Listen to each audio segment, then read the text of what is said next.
இந்த மாதத்துக்குரிய வாக்கு தத்துவத்தை நாம் வாசிப்போம். ஏசாயா எழுதின தீர்க்க தரிசன புஸ்தகம் 58ஆம் அதிகாரம் 8ஆம் வசனத்தை வாசிக்க கவனமாக கேட்போம். 58:8. அப்பொழுது விடியற்கால வெளுப்பை போல உன் வெளிச்சம் எழும்பி உன் சுகவாழ்வு சீக்கிரத்தில் துளித்து உன் நீதி கர்த்தருடைய மகிமை உன்னை பின்னாலே காக்கும். இன்னொருத்தங்க வாசிங்க.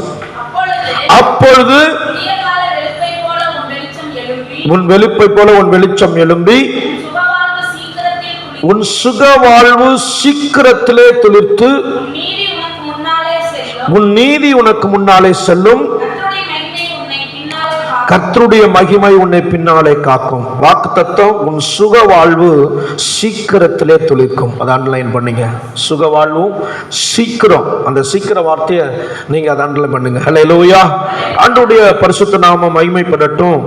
இந்த ஏசாயா தீர்க்க தரிசன புஸ்தகம் அந்த 58ஆம் அதிகாரத்தில் அது சொல்லப்பட்ட அது அர்த்தம் என்னன்னா, உண்மையான உபவாசத்தை குறித்து அங்கே எழுதப்பட்டிருக்கு. நீங்கள் அதை முற்றிலுமா வாசித்து பார்த்தீங்கன்னா, உண்மையான உபவாசம் இருக்கும்போது அதில் உள்ள கிடைக்கிற ஆசீர்வாதம் என்ன, இந்த 8ஆம் வசனத்திலிருந்து தான் சொல்லப்பட்டிருக்கு. நம்ம என்னெல்லாம் 1லிருந்து 7 வசனம் வரலையும் நம்ம என்னெல்லாம் செய்யணும், எப்படிலாம் உபவாசம் இருக்கணும் அப்படின்னு சொல்லப்பட்டிருக்கு. அடுத்து 8ஆம் வசனத்திலிருந்து ஆண்டவர் நமக்கு வாக்கு தத்தங்களை அதில் நிறையா வச்சிருக்கிறாரு, ஆசீர்வாதங்களை நிறையா வச்சிருக்கிறாரு. அல்லேலூயா. அப்போ ஆண்டவர் எதை செய்தாலும் நமக்கு ஒரு மேலே ஒரு ஆர்டரை வச்சுட்டு ஒரு கட்டளை வச்சுட்டு, நீ இதை செஞ்சினா உனக்கு என்ன செய்வேன், இதை செய்வான். அப்போ இதனுடைய சாராம்சம் என்னன்னா, உண்மையான உபவாசம் இருந்து நம்ம ஜெபிக்கும் பொழுது கர்த்தர் இந்த ஆசீர்வாதத்தை தராரு. அல்லேலூயா. உன் சுக வாழ்வு. அப்ப சுக வாழ்வுன்னு சொல்லும் பொழுது மொழிபெயர்ப்பில் சொல்லப்பட்டிருக்கு, உங்கள் காயங்கள் குணமாகும், உங்கள் நன்மை உங்களுக்கு முன்னால் நடந்து செல்லும். அல்லேலூயா. அப்ப அதுல சொல்லப்பட்ட சுக வாழ்வுன்னா உங்க காயங்கள் ஆற்றப்படும். அதே இன்னொரு மொழிபெயர்ப்பில் நீங்க பார்த்தீங்கன்னா, விரைவில் உனக்கு நலம் கிடைக்கும், உன் நீதி உன் முன் நடக்கும். அல்லேலூயா. நீங்க சீக்கிரத்தில் நலம் பெற்றுவீங்க, சுகம் பெற்றுவீங்க, உங்களுக்கு இருக்கிற காயங்கள் எல்லாம் ஆற்றப்படும். நீங்க இதை எடுத்துக்கொண்டோன்னா நம்ம ஒரு சைடில் மட்டும் இல்லை, 360 டிகிரிமாங்களே, என்னது எல்லாத்திலும் இன்னைக்கு நம்மளுடைய வாழ்க்கையில, கிறிஸ்தவ வாழ்க்கையில ஏதோ கொஞ்சம் கொஞ்சம் ஆசீர்வாதத்தை நன்மையை பெற்றுக்கொண்டே இவ்வளவு நல்லா இருக்கிறோம் பாருங்க. ஆனா அந்த 360 எல்லா சைட்லையும் கர்த்தர் நம்மளை ஆசீர்வதிச்சார்னா, ஆண்டவர் உங்களையும் என்னையும் விரும்புகிறது என்னன்னா, கொஞ்சம் நஞ்ச ஆசீர்வாதத்துக்காக அல்ல, அவருடைய கொஞ்சம் நஞ்ச சமாதானத்துக்காக அல்ல, அவருடைய பரிபூர்ண ஆசீர்வாதத்தை நீங்களும் நானும் பெற்றுக்கொள்ளணும். அல்லேலூயா.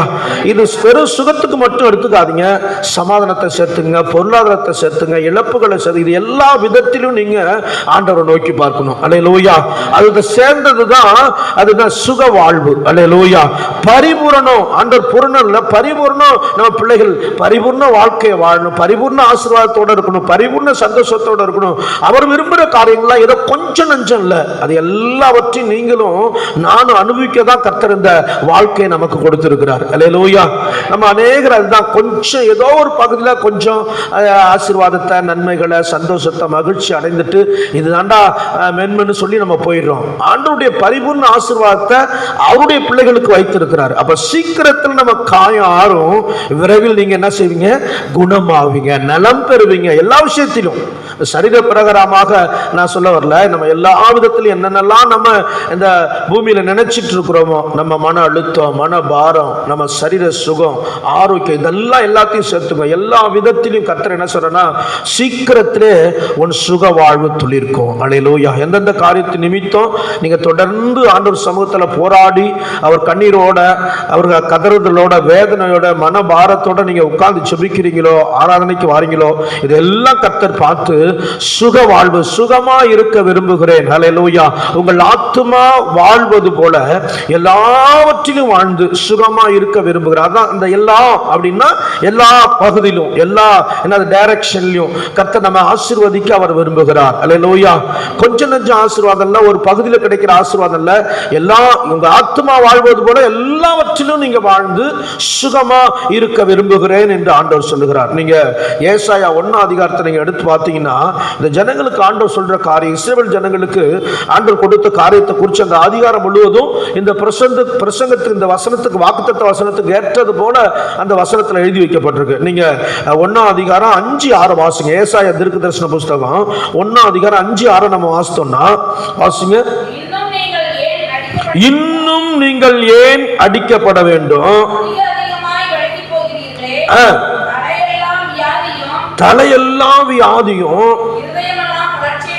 இருதயம் எல்லாம் பலட்சியமுமா இருக்கிறது.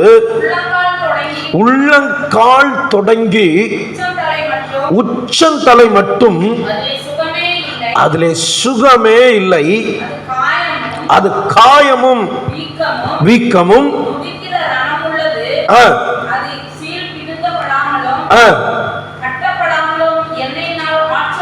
எண்ணெயினால் ஆற்றப்படாமலும் இருக்கிறது. போதும். என்னன்னு சொல்றாரு ஆண்டவர்? ஏன் இன்னும் நீங்க அடிக்கப்படணும்? ஏன் உங்க அதிகம் விலை போகிறீர்களே? தலையெல்லாம் வியாதியும் இருதயம் எல்லாம் பலட்சியமா இருக்கிறது. இது வியாதின்னு எடுத்துக்காதீங்க. நம்ம தலையெல்லாம் ஒரே சிந்தனை தான், ஒரே பாரம் தான், ஒரே துக்கம். எதை நினைச்சாலும் ஒன்றை பார்த்து ஒன்றை குழம்பிக்கிட்டே இருக்கிறோம்.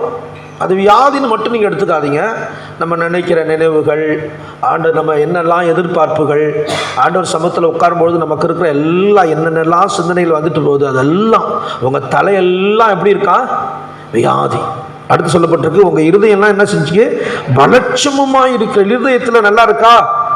இது நினைக்குது, இதை யோசிக்குது. பார்க்கும்போது என்ன சில சமயத்தில் இருதயமே வெடிக்கிறது போல இருக்கு பாஸ்டர் அப்படிங்கிறோம். ஏன்? சில காரியத்தை நினைக்கும் பொழுது. இது வியாதிக்காக மட்டும் நீங்கள் எடுத்துக்காதீங்க. ஆண்டவர் சொல்கிறாரு, இதையெல்லாம் சீக்கிரத்திலே உன் சுக வாழ்வு என்ன செய்யும்? தொழிற்கும். அந்த நீங்கள் 5லேருந்து அந்த 9 வரல, 6லேருந்து 9 வரல நீங்கள் வாசி பாருங்க. 5லேருந்து 9 வரல நீங்கள் வாசித்தீங்கன்னா அவங்களுக்கு நடக்கிற காரியத்தை அங்கே எழுதுறாரு. ஏன் அவங்களுக்கு இப்படி எழுதுனால, எதனால இப்படி வந்துச்சுன்னா, நீங்கள் 1ஆம் அதிகாரம் அதில் 2லேருந்து 4 வாசி, 2ஆம் வசனம், 3ஆம் வசனம், 4ஆம் வசனம் வாசிங்க. ஏன் அவங்களுக்கு இப்படி நடந்துச்சு? ஏன் இந்த காயங்கள் வர காரணம் என்ன? வானங்களே கேளுங்கள், பூமியே செவிகொடு. கர்த்தர் பேசுறாரு, நான் பிள்ளைகளை வளர்த்து ஆதரித்தேன், அவர்களோ காயமும் மனசுல பலட்சமும் ஆனதற்கு காரணம் என்ன? கடந்த நாட்களில் ஒரு குடும்பத்தில் போய் பார்த்தோம். நானும் பாஸ்டர் ஜேம்ஸ் தான் போய் பார்த்தோம். ஒரே பையன், ஒரு மகள். அவங்களுக்கு கல்யாணம் பண்ணி கொடுத்தாச்சு. மகன் தான் இருந்தான். அவங்க தான் சிறப்பாக கல்யாணம் பண்ணி வச்சாங்க. அவள் வயசாச்சு. அவங்க அம்மா ஏதோ வேலைக்கு போகிறாங்க. அடுத்தது பையன் கவனித்து, அப்பா அப்பாவை கவனித்து பாசமாக நேசமாக இருக்க வேண்டிய பையன் மாமியார் வீட்டோட மாமியார் சொன்னாங்கன்னு போயிட்டான். அவர் போகும்பொழுது வார்த்தையே தழும்புது, கண் கலங்குது. அவரும் லேசாக சம்பாதிக்கிறாரு, இருந்தாலும் இப்படி விட்டுட்டு போயிட்டானையா. அப்போ பையனை வளர்த்து ஆதரித்து நமக்கு பின்னாட்களில் ஏதோ செய்வான்னு நினைக்கும்போது இப்படி ஒரு சம்பவம்.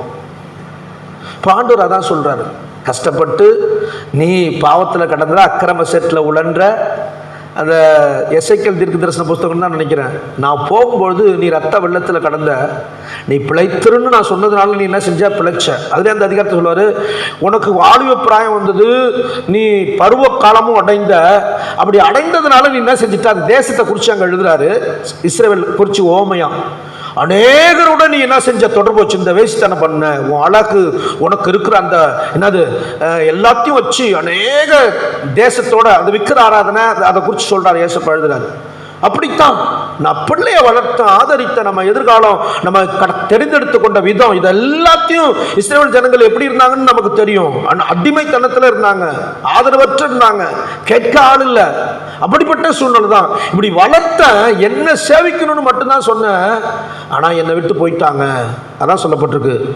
மாடுத்தன், 3வது வசனம் நீங்க வாசம், மாடுத்தன் எஜமானனையும் கழுதைத்தன் ஆண்டவனின் முன்னனையும் அறியும், இஸ்ரவேலோ அறிவில்லாமலும் என் ஜனம் உணர்வில்லாமலும் இருக்கிறது என்றார். இந்த உணர்வு இல்லாத காரணத்தினாலதான் நம்ம என்ன செய்யறோம்? சுக வாழ்வு நம்ம விட்டு அற்று போயிற்று. அல்லேலூயா. கொஞ்சம் உணர்வு. இளையகுமாரன் உணர்ந்ததுனால திரும்பி வந்தான். அவன் செஞ்ச காரியம் பயங்கரமான காரியம். அப்பா உயிரோடு இருக்கும்போது சொத்தை பிரித்து கொடுறா அப்படின்ட்டான்.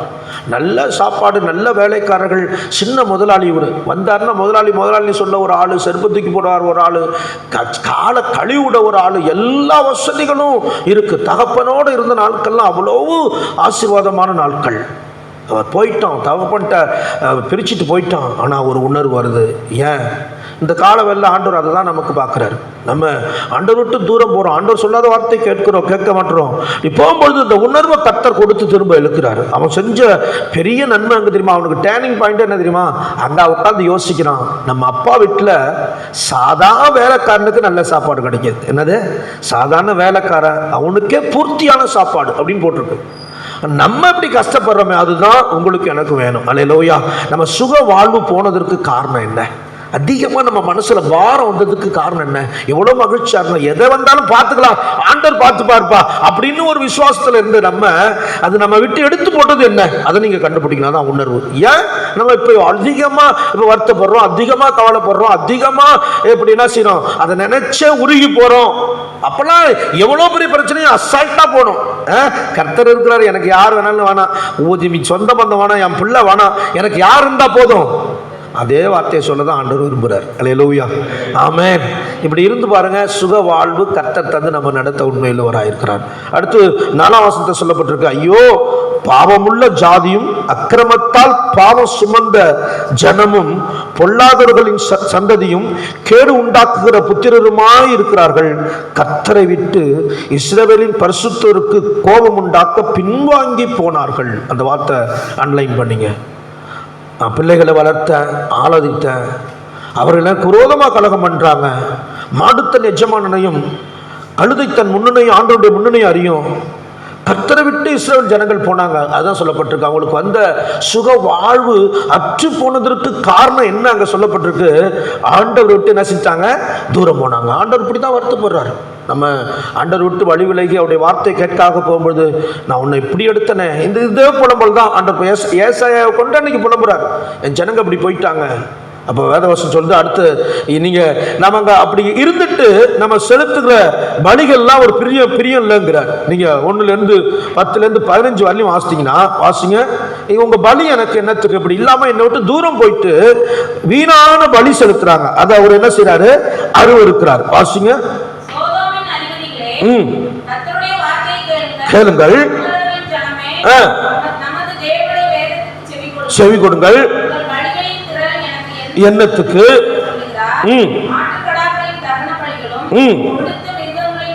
போதும். அப்ப இவங்க இப்படி இருந்துட்டு ஆனா பலி செலுத்துறத நிறுத்தல, ஆண்டவரை ஆராதிக்கிறத நிறுத்தல, ஜெபத்தை நிறுத்தல.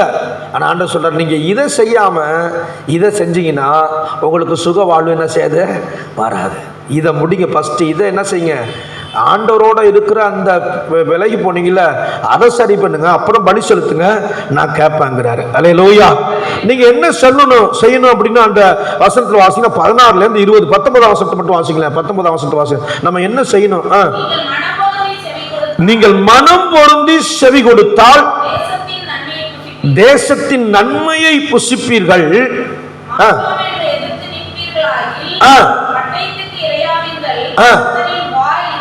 சொல்லிட்டு 20.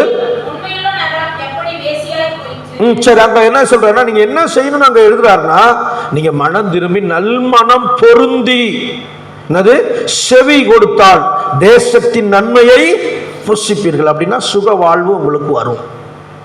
தரையெல்லாம் வீக்கம், தலையெல்லாம் நொதிக்குது சொல்லுவாங்கள்ல, அந்த சில ஆக்சிடென்ட் ஆகி நீங்கள் சில புண்ணுகள்லாம் பார்த்தீங்கன்னா சுகர் இருந்தது என்னது ஃபயரில் பற்றி எரிஞ்சவங்களை நீங்கள் பார்த்தீங்கன்னா அதை பார்க்கலாம். அப்படித்தான். அப்படின்னா என்ன, சரீரத்தில் உள்ள வெறும் காயத்தை மட்டும் என்னாதீங்க, நம்ம சரீரத்தில் சிந்தனையில் எண்ணங்கள்ல அப்படிப்பட்ட குழப்பங்கள்லாம் இருக்குது. அப்போ ஆண்டவர் சுக வாழ்வை தரங்கிறாரு, சீக்கிரத்தில் தரங்கிறாரு. ஏசாயா 30:26 வாசிங்களேன். அதில் சொல்லப்பட்டிருக்கு. ஏசாயா 20:36 வாசிங்க. கர்த்தர் தமது ஜனத்தின் முறிவை கட்டி, வாசிங்க 30:26. கர்த்தர் தமது ஜனத்தின் முறிவை கட்டி அதை அடிக்காயத்தை குணமாக்கும் நாளிலே சந்திரனுடைய வெளிச்சம் சூரியனுடைய வெளிச்சத்தை போலவும், சூரியனுடைய வெளிச்சம் ஏழத்தனையாய் 7 பகலின் வெளிச்சத்தை போலவும் இருக்கும். அல்லேலூயா. இதுதான் பரிபூர்ணம். அல்லேலூயா. 7 மடங்கு ஒரு பகலின் வெளிச்சமே நம்ம கண்ணு பூத்து போகுது, அப்படித்தானே? அதே 7 சேர்த்துங்க, 7 பகலின் வெளிச்சம் ஒரே நேரத்தில் அடிக்குது. என்ன செய்ய முடியாது, தாங்க முடியாது. அவ்வளோ பிரகாசம், அவ்வளோ வெளிச்சம். எப்ப கர்த்தர் தமது ஜனத்தின் முறிவை கட்டி, மனம் முறிஞ்சிருச்சு, உடைஞ்சிருச்சு, அந்த நிலை தான். ஆனால் கர்த்தர் சொல்றாரு, அதன் அடிக்காயத்தை குணமாக்கும் நாளிலே. அல்லேலூயா. இந்த கால வேளையில இந்த வார்த்தை கேட்டுக்கொண்டிருக்கிற உங்களுடைய வாழ்க்கையில சில உள்ளத்துல அடி காயத்துல வேதனை, இப்படி பேசிட்டாங்க, இப்படி நடந்துட்டாங்க, இப்படி நமக்கு செஞ்சிட்டாங்க, இப்படி நம்மளை பார்த்துட்டாங்க, இப்படி ஒதுக்கிட்டாங்க, இதெல்லாம் நீங்க எப்படி நம்மளை நினைச்சிட்டாங்க, இப்படிலாம் சொல்லி நீங்க உங்க உள்ளத்துல அடி மனதுல வருகிற காயத்தெல்லாம் கர்த்தர் என்ன செய்யறாரு, இந்த கால வேளையில சுக வாழ்வாய் மாற்றி கொண்டிருக்கிறார். அல்லேலூயா, அல்லேலூயா. மன முறிவு, மன சிதைவு உடைஞ்சிருச்சு, அதை ஒட்ட வைக்க முடியாது. அப்படித்தான் இருக்கு இன்னைக்கு. எப்படி என்னத்தெல்லாம் ஆண்டவர்கிட்ட மன்னிப்பு கேட்டு வந்தாலும் அது அந்த அந்த இது ஏற்றுக்கொள்ள மாட்டுது. ஆனால் கர்த்தர் சொல்றாரு, அவர் அடி காயத்தை, அடி மனதில் உள்ள காயத்தை என்ன செய்யறா, கட்டக்கூடியவராய் இருக்கிறார். அல்லேலூயா, அல்லேலூயா. ஒரே ஒரு சம்பவத்தை சொல்லி நான் முடிக்க போறேன். யாத்திராகமம் 3ஆம் அதிகாரம். இது நம்ம இஸ்ரவேல் ஜனங்களுக்கு நடந்த காரியங்கள். அவங்க எப்படி இருந்தாங்க? 3ஆம் அதிகாரம், ஸ்தோத்திரம், 7ஆம் வசனம், 8ஆம் வசனம், 9ஆம் வசனத்தை வாசிங்க. அவங்க இருந்த சூழ்நிலை, அவங்க அனுபவிச்ச பாடுகள். ஏன்னா எகிப்து தேசத்துல அவங்க அடிமைகளா இருக்கிறாங்க. அந்த ஆலோட்டிங் நிமித்தம் அவங்க படுகிற காரியங்கள். 9ஆம் வசனத்தை வாசிங்களேன். 9ஆம் வசனத்தை வாசிங்க.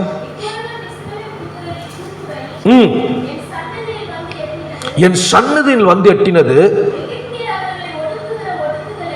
எகிப்தியர் அவர்களை ஒடுக்குற கண்டேன். 7ஆம் வசனம்.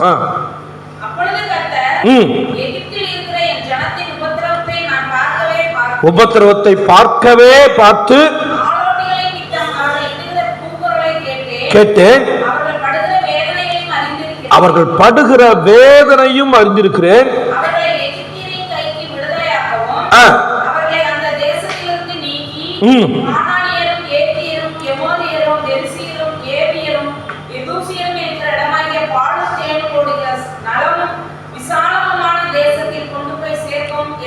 போதும், இப்ப இறங்கிட்டார் ஆண்டவர்.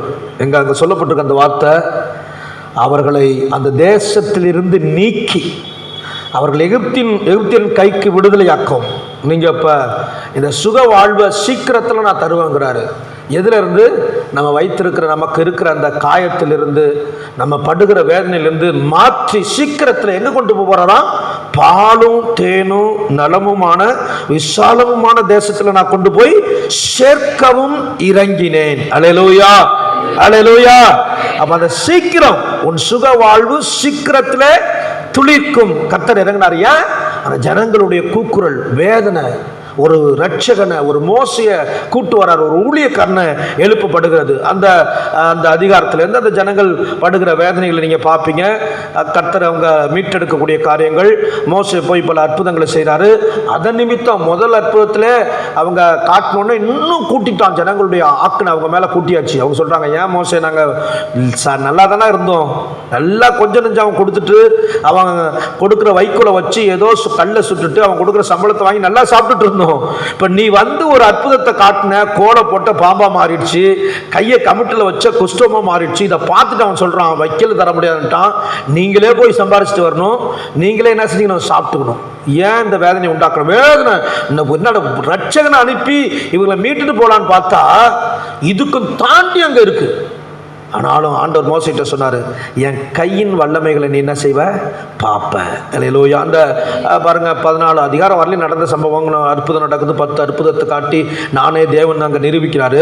ஆனால் 15ஆம் அதிகாரத்தில் அவங்க செய்த காரியத்தை பாருங்க. யாத்திராகமோ 15:1-2 வாசித்தீங்கன்னா அந்த ஜனங்கள் எல்லாம் ஆண்டவரை பாடி ஆராதிக்கிறாங்க. வாசிங்க. பாட்டு, கர்த்தரை பாடுவேன், அவர் மகிமையாய் வெற்றி சிறந்தார்,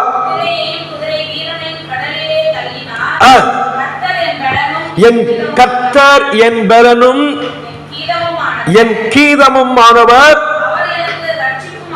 அவர் எனக்கு ரட்சிப்பும் ஆனவர், அவரே என் தேவன். போல் இப்போ இந்த உபத்திரவங்களை, வேதனைகளை, நெருக்கங்களை ஒரு வசனத்தில் சொல்லப்பட்டிருக்கு. அவங்க உயிர் என்ன செஞ்சாலும் கசப்பா என்னாங்களாம். உயிர் என்ன செய்கிறாங்க? கசப்பா இருந்தாங்க. அவர் என்ன செத்து போனா தேவலடா, அப்படிப்பட்ட சம்பவம் தான் இஸ்ரவேல் ஜனங்களுக்கு நடந்துச்சு. ஏன் வாழ்ந்துக்கிட்டு? ஆனால் அப்படிப்பட்ட சூழ்நிலை 15ஆம் அதிகாரத்தில் வரும்போது கர்த்தரை பாடி துதிக்கிறாங்க. அல்லேலூயா. கர்த்தர் என் பேலனும் என் கீதமும் ஆனார். எல்லாம் அங்கே அது முன்னாசம் சொல்லப்பட்டிருக்கு. ஜனங்களும் இஸ்ரவேல் ஜனங்களும் எல்லாரும் சேர்ந்து கர்த்தர் கொடுத்த நன்மையை நினைத்து பாடி ஆராதித்தாங்க. அல்லேலூயா. ஆண்டவர் சொல்ற வார்த்தை, உன் சுக வாழ்வு சீக்கிரத்திலே துளித்து உன் நீதி உனக்கு முன்பாலே செல்லும். அந்த நீதியை குறித்து சொல்லப்பட்டிருக்கு. அது முன்னாடி நீங்க 58ஆம் அதிகாரத்துக்கு போனீங்கன்னா என்னென்னலாம் நீதி செய்யணும், நீங்க அப்படியே வந்த 58ஆம் அதிகாரத்துக்கு வாங்க.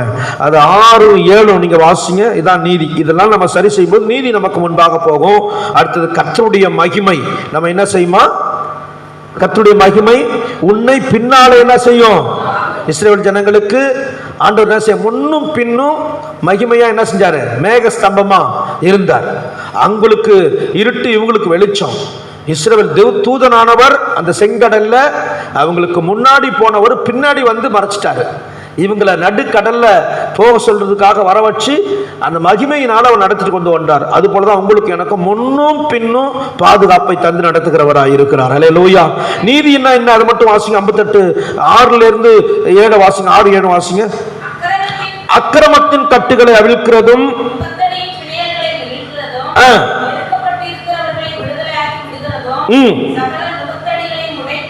போடுகிறதும்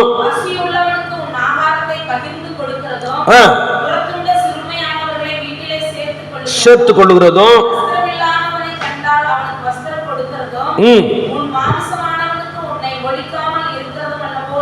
இதெல்லாம் நம்ம சரி செய்யும் போது நம்ம நீதியாய் கர்த்தர் முன்பாக நடப்பார். அல்லேலூயா. எல்லாம் அப்படியே எழுந்து நிற்போமா? ஆண்டவர்கிட்ட ஒப்பு கொடுப்போமா? ஆண்டவரே, உன் சுக வாழ்வு சீக்கிரத்திலே துளிர்க்கும். அல்லேலூயா. உனக்கு முன்னாலே செல்லும், உன் நீதி உனக்கு முன்னாலே செல்லும், கர்த்தருடைய மகிமை உன்னை பின்னாலே காக்கும். கரங்களை உயர்த்தி ஆண்டவர்கிட்ட சொல்லுங்க.